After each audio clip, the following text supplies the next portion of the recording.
اگلی بات اعتراض کرتا ہے کہ جناب والا سیالوی کہتا ہے یہ جناب جو بندی جو ہے نا یہ اہل بیت کے گستاخ ہے. تمہیں کس نے کہا سیالوی کہتا ہے اہل بیت کے تم گستاخ ہو؟ میں نے تو نہیں کہا تم گستاخ ہو, تم نے خود کہا گستاخ ہو. آخر جی کیوں ہو سکتا؟ میں کہ یہ نہیں ہو سکتا. جہاں یزید نال محبت کر اپنے مان نال دس ہو جائے گا گستاخ ہے کوئی نہیں. اچھی اور اچھی کیا لکھا یاد رہا نہیں اچھی پڑھو نا. حیات سیدنا اگے کے لکھا وہ گل سمجھ آئیے. لکھی بھی کس دی ہے؟ ابو الحسین محمد عظیم الدین صدیقی فاضل جامعۃ العلوم الاسلامیہ علامہ بنوری ٹاؤن کراچی. یہ بنوری ٹاؤن کراچی جو ان کا سب سے بڑا مدرسہ ہے یہ اس کا فاضل ہے. اور کیا لکھی کتاب ہے یہ حیات سیدنا اپنے مان دس حسین بیان ہو سکتا. اگلی گل پڑھ سنا تے زمین پہ تھم نکل سی. ذرا کیمرہ مارو جی. یہ جناب والا تقریر کس نے لکھی ہے؟ محمد عبداللہ خطیب مرکزی جامع مسجد اسلام آباد لال مسجد. کوئی سمجھ کوئی نہیں آئی. مولانا عبدالعزیز المعروف برکے والی سرکار اس کے ابا حضور محمد عبداللہ ان کی تقریر. اور لکھتے کیا ہے اپنے محمد عظیم صاحب انہوں نے خط لکھے نا میں کتاب لکھی ہے.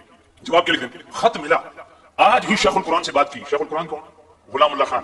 عبداللہ صاحب آتے ہیں آج جی خط ملیا کہ آج جی شیخ القرآن صاحب نال گل کی تھی کہ حیات سیدنا یزید ان کو بھی ابھی تک نہیں ملی. یعنی ایڈی یزید نال پیار ہے بھیجو جلدی ابا جی کی کتاب اسا پڑھنی ابے دی حیات.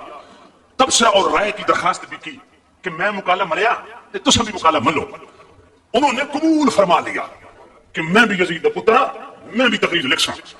ویسے وہ بھی حضرت امیر یزید امیر یزید مولوی عبداللہ لال مسجد والا کہتا ہے امیر یزید کے بارے میں وہ بھی وہی عقیدہ رکھتے ہیں جو ہم رکھتے ہیں, لیکن وہ بھی میری طرح برملا اظہار باوجود نہیں کرتے. یہ مجبوری نہ معلوم ہماری کب تک چلے گی, کدوں تک کسر چھپائی رکھنا کہ یزیدی ساڈا ابا نہیں ساڈا ابا نہیں اساں نوں جڑا آکھنا پوسی ساڈا ابا ہے.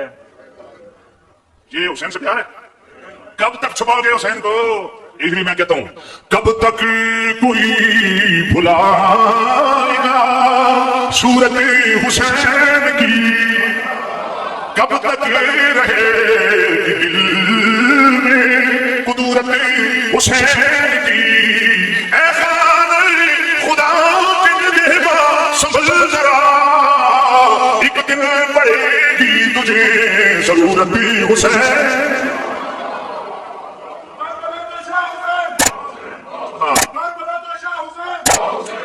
چونکہ علامہ راشد صاحب بلغت الحیران کا حوالہ دے گئے اس لیے میں اس کو ٹچ نہیں کروں گا. جو نہیں دیا وہ کروں گا. مظلوم کربلا لکھنے والا کون؟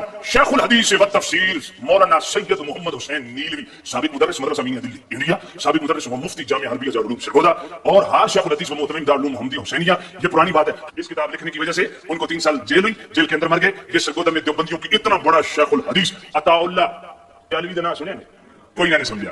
یہ اس کا استاد ہے حسین نیلوی بناسپتی دیوبندی کا. وہ کیا لکھتا ہے ذرا توجہ کرو. خدا کی قسم نوجوانوں تمہارا اندر ہل جائے گا. ذرا سنو اور دل پہ ہاتھ رکھو. اگر 50 سکتے ہوتے 50 کے رکھو.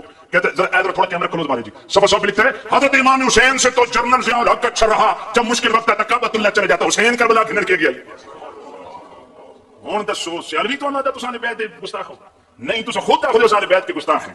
جڑا حسین نو ضیاء الحق تو ہائے ہائے ہائے ظلم ہے کہ نہیں. اور سیالوی چیلنج سے کہتا ہے یہ دیکھیں اتنے کیمرہ کلوز مارو 7 جگہوں پہ اسی کتاب میں اور 18 جگہ اسی میں نے نوٹ وکاس کے میرے پاس وقت ہوتا نوٹ لگائے ہوئے 18 جگہ پہ لکھا یزید امیر اور 8 جگہ لکھا 7 جگہ لکھا امیر المؤمنین یزید. اور پھر ظلم کی انتہا صفحہ 23 پڑھو دہل جاؤ گے خدا کی قسم. صفحہ 23 میں کہتا ہے کہ فسانہ کربلا کو نعوذ باللہ من ذالک اتنی بڑی حقیقت کو فسانہ کہہ رہا ہے ظالم. کہتا ہے فسانہ کربلا کو اجمی منافقین نے ڈرامائی انداز میں مسلمانوں کی تاریخ بنا کے پیش کیا ہے. اس حقیقت سے دور کا واسطہ بھی نہیں ہے. یہ محض من گھڑت افسانہ ہے اور بعد میں آنے والے اجمی تاریخ نبی نے 4 سال بعد اسلام اور مسلمانوں کے دشمنوں کی زبانی سنا کر اس کی تکمیل کی. یہ محض من گھڑت افسانہ ہے. جس حسین دے پتر بھتیجے بھانجے رفقا کربلا چ شہید ہو گئے ہون مولویہ کے محض من گھڑت افسانہ. مولویوں کے سر تے قرآن رکھو کہ یہ اہل بیت سے محبت ہے یا اہل بیت سے بغض ہے.